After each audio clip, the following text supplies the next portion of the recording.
Assalamu alaikum dear aspirant, welcome to my YouTube channel CSS PMS Odyssey. आज हम Iran Israel वार के ऊपर बात करेंगे। करंटली ये वार चल रही है और ये एक ऐसा टॉपिक है जो कि CSS करंट अफेयर में पूछा जा सकता है। So let's discuss it. ये आर्टिकल मैंने द इकोनॉमिस्ट मैगज़ीन से लिया है। तो किया जाता है कि द इकोनॉमिस्ट, फॉरेन अफेयर और डॉन न्यूज़ वगैरह के आर्टिकल आपको रीड करने चाहिए। तो ये उसका ओवरव्यू है। Escalation begins. President Donald Trump ने एक डिक्लेरेशन दी कि हम कमिटेड हैं डिप्लोमेटिक रेजोल्यूशन के लिए न्यूक्लियर इशू के ऊपर जो ईरान के साथ है। मगर उसके कुछ देर बाद इसराइल ने ईरान के ऊपर एयर स्ट्राइक्स कर दी ईरानियन न्यूक्लियर साइट के ऊपर। इसके जवाब में इसराइल के ऊपर ईरान ने काफ़ी मिसाइल जो हैं वो दागे, जिसके अब उसके बदले में इसराइल ने फिर रिटेलिएट किया और ईरान की जो एयर डिफेंस सिस्टम है उसके ऊपर अटैक किया और कुछ न्यूक्लियर साइट्स हैं फॉर्दोब और इस्फहान सरफरिस्त हैं उनके ऊपर हमला किया। अब USA इसके अंदर इन्वॉल्व है भी और नहीं भी, डायरेक्टली इन्वॉल्व नहीं है, मगर USA फुली सपोर्ट करता है और इक्विपमेंट प्रोवाइड करता है इसराइल के एयर डिफेंस सिस्टम में, हेल्प करता है उसको, काफ़ी मिसाइल जो इंटरसेप्ट करता है। USA की बेसिस हैं इराक़ के अंदर, सीरिया के अंदर, तो वो वहाँ से उसको हेल्प आउट करते हैं। उसके अलावा मेडिटेरेनियन सी के अंदर भी इनके एयरक्राफ्ट कैरियर खड़े होते हैं। तो ट्रंप को क्या इसका पहले नॉलेज था? तो इसके लिए पहले एक कैंप डेविड मीटिंग चल रही थी कैंप डेविड में।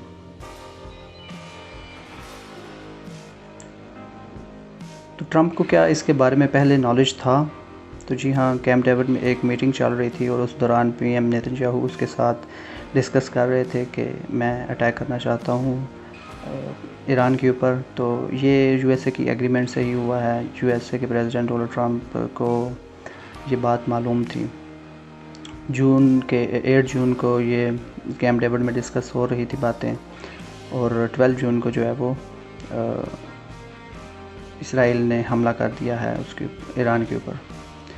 अब ट्रंप ये ख़ुद भी क्लेम करता है कि I always knew the date, और उसको ये पता था कि कब इसराइल हमला करेगा। और 11 जून को जो है इसने अपनी पार्शली इराक़ से एम्बेसी भी जो है वो विड्रॉ कर ली थी, इवैक्यूएट कर ली थी, क्योंकि उसको इल्म था कि कन्फ्लिक्ट बढ़ने वाला है। इससे साफ ज़ाहिर होता है कि ट्रंप को ये पहले नॉलेज था। अब USA का रोल इसमें क्या है? USA असिस्ट करता है इसराइल को सेटेलाइट के ज़रिए ट्रैक करने के लिए ईरान के मिसाइल्स को, और USA जो डिस्ट्रॉयर्स वो ईरान की तरफ से जो मिसाइल आ रहे होते हैं उनको इंटरसेप्ट करते हैं और हवा में ही उड़ा देते हैं। तो ये इसका रोल है। उसके अलावा USA जो है वो फुल स्केल वार नहीं चाहता है, क्योंकि आपको पता है USA ऑलरेडी चाइना के साथ ट्रेड वार चल रही है, उसके साथ कभी भी ताइवान के ऊपर मसला बन सकता है। यूक्रेन में अभी जंग चल रही है, तो USA काफ़ी हद तक वहाँ पर भी है। तो इसलिए USA नहीं चाहता कि एक फुल स्केल वार हो ईरान के साथ, मगर लिमिटेड सी वार जिसमें जो है न्यूक्लियर साइट्स जो हैं ईरान की उनको तबाह किया जाए, ये इसमें वो इनके हामी हैं। अब इसराइल ने जो अटैक किया है ये लिमिटेड सी इसकी इफ़ेक्टिवनेस है, इतना कोई ज़्यादा नुकसान नहीं पहुंचा पाए ईरान की न्यूक्लियर साइट्स को, क्योंकि ईरान की जो न्यूक्लियर साइट्स हैं वो डीप अंडरग्राउंड हैं, इसलिए लिमिटेड साइट जो है वो उनको नुकसान पहुंचा है। अब अगर जो ईरान जो है वो तो कम्प्लीटली डिस्ट्रॉय करना चाहता है ईरान की न्यूक्लियर साइट्स को, तो उसके लिए USA की हेल्प चाहिए इसराइल को।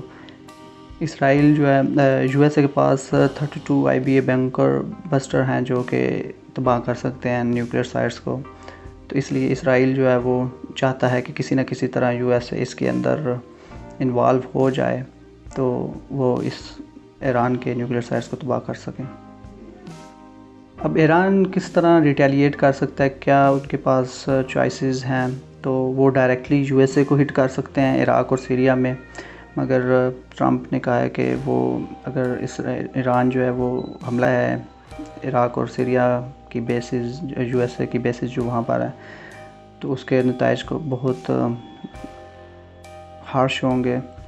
तो यही लगता है कि इस ईरान जो है वो हमला नहीं करेगा डायरेक्टली यूएसए के ऊपर। दूसरे नंबर पर जो प्रॉक्सीज़ हैं इस ईरान की मिडल ईस्ट में, वो उनको यूज़ कर सकता है। हुथीज़ जो हैं वो डायरेक्टली इसराइल के ऊपर मिसाइल दाग सकते हैं। उसके अलावा रेड सी के अंदर जो शिपिंग है उनको जो है वो हिट कर सकते हैं। हिज़्बुल्लाह जो कि लेबनान में बेस है, वो भी इसके अंदर शिरकत कर सकते हैं, मगर हिज़्बुल्लाह जो है वो काफ़ी हद तक वीक हो चुका है। लास्ट ईयर सितंबर में इसराइल ने हिज़्बुल्लाह के ऊपर अटैक किया और उसकी टॉप लीडरशिप को तबाह कर दिया था। तीसरे नंबर पर इकनॉमिक डिसरप्शन जो है वो चॉइस है ईरान के पास कि वो स्ट्रेट ऑफ हॉर्मुज़ को क्लोज़ कर दे, जो वहाँ से मैक्सिमम ऑयल जो है वो दुनिया का गुज़रता है। और जो दूसरी कंट्रीज़ जो हैं गल्फ़ कंट्रीज़, उनकी ऑयल फैसिलिटीज़ के ऊपर अटैक करें। इसकी वजह से दुनिया भर में ऑयल की प्राइसेस बढ़ जाएंगी। इसराइल के प्राइम मिनिस्टर नेतन्याहू का जो रियल गोल है वो न सिर्फ न्यूक्लियर साइट्स को तबाह करना है, बल्कि रजीम चेंज भी वो चाहता है। नेतन्याहू ने 13 जून को ये कहा कि वो बात क्लियर कर रहे हैं ईरान की पब्लिक के लिए कि वो क्या करें, प्रोटेस्ट करें और एक न्यू रजीम लेकर आएँ, आइडियालॉजिकल शिफ्ट लेके आएँ, क्योंकि वो कंसिडर करते हैं कि ये एक फंडामेंटल स्टेट है ईरान, तो इसको जो है वो चेंज करना चाहते हैं। इसकी वजह से ह्यूमैनिटेरियन क्राइसिस जो है वो ऑलरेडी मिडल ईस्ट के अंदर बहुत ज़्यादा है। रेफ्यूजी क्राइसिस और राइज़ ऑफ मिलिशिया होने का चांसेस हैं।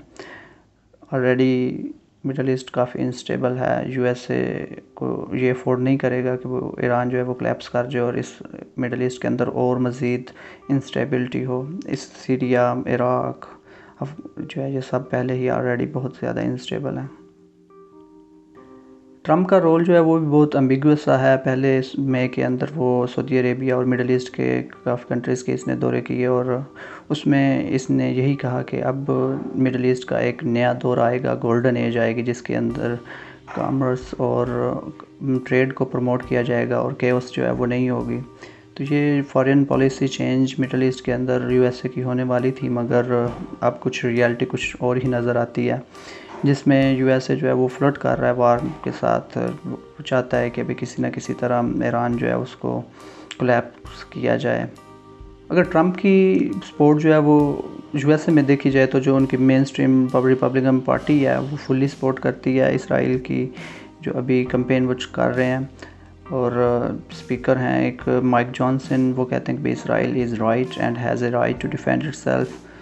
तो ये बात आपको मालूम ही है कि इसराइल की जो लॉबी है वो वहाँ पर मौजूद है पार्लियामेंट के अंदर अमेरिका की, तो वो उसको इंटरेस्ट हैं, उनको फुल्ली सपोर्ट करते हैं। दूसरे नंबर पर जो मेगा बेस है उनका कंसर्न है वो बहुत अभी फ़िलहाल इसको सपोर्ट नहीं करते। मेगा जो बेस है मेगा से मुराद है मेक अमेरिका ग्रेट अगेन। जो प्रेसिडेंट डोनाल्ड ट्रंप हैं, इन्होंने वोट हासिल किए इसी बुनियाद के ऊपर कि अमेरिका को जो दोबारा हम रिवाइव करेंगे। तो जो लोग इस बात के हामी थे वो अभी इस चीज़ को नहीं चाहते कि अमेरिका जो है वो एक और जंग के अंदर शिरकत करें। ट्रंप की एक ओल्ड स्टेटमेंट थी जिसमें वो कहते हैं कि हमारा जो प्रेसिडेंट है जो बाइडन वो ईरान के साथ जंग कर सकता है जो कि क्योंकि उसके पास नेगोशिएशन की एबिलिटी ही नहीं है। तो अभी फ़िलहाल ये स्टेटमेंट ट्रंप के ऊपर ही काफ़ी हद तक सादिक आ रही है। अब ट्रंप को एक डिलेमा है कि वो क्या करे, वो क्या फुल्ली इन्वॉल्व हो ये जो इसराइल ने ईरान के साथ जंग जारी की है, या फिर वो इसके अंदर लिमिटेड सा इन्वॉल्व हो। अगर तो ये इसराइल के साथ फुल्ली कोऑपरेट करके शामिल हो जाए इस जंग के अंदर, तो वो डिस्ट्रॉय कर सकते हैं ईरान की न्यूक्लियर साइट्स को, क्योंकि यूएसए के पास ऐसे इक्विपमेंट और पावर है कि वो ईरान ईरान के न्यूक्लियर साइट्स को कम्प्लीटली डिस्ट्रॉय कर दें। मगर और इसके साथ साथ एक जो हॉस्टाइल रजीम है इस ईरान का, जो कि उसके हॉस्टाइल रिलेशन है इसराइल और अमेरिका के साथ, वो ख़त्म हो जाए और हो सकता है कि एक फ्रेंडली गवर्नमेंट जो है वो ईरान के अंदर इस्टेब्लिश हो जाए। आपको मालूम होगा कि इससे पहले ये जो अभी खमीनी की रजीम चल रही है, ये इससे पहले एक फ्रेंडली गवर्नमेंट थी जो कि जिसके अच्छे रिलेशन थे यूएसए के साथ। मगर इसकी वजह से जो है एक लॉन्ग टर्म जंग हो गई और ये रीजनल कोलैप्स भी हो सकता है, क्योंकि अगर इस ईरान जो है वो कोलैप्स करता है तो उसके साथ साथ जो इराक़ है, सीरिया है, लेबनान के अंदर हिज़्बुल्लाह है, यमन में जो है हुतीज़ हैं, तो इस बहुत से जो ग्रुप्स हैं जिनको इस ईरान सपोर्ट करता था, तो उनकी वजह से तो पूरे रीजन के अंदर ही इस कोलैप्स आ सकता है और इंस्टेबिलिटी आ सकती है। जो है वो होल्ड बैक करता है तो फिर वो वीक नज़र आएगा, इंडिसाइसिव नज़र आएगा। दूसरे नंबर पर ईरान जो है वो एम्बोल्डन्ड होगा और इसराइल एक फेलियर के तौर पर नज़र आएगा।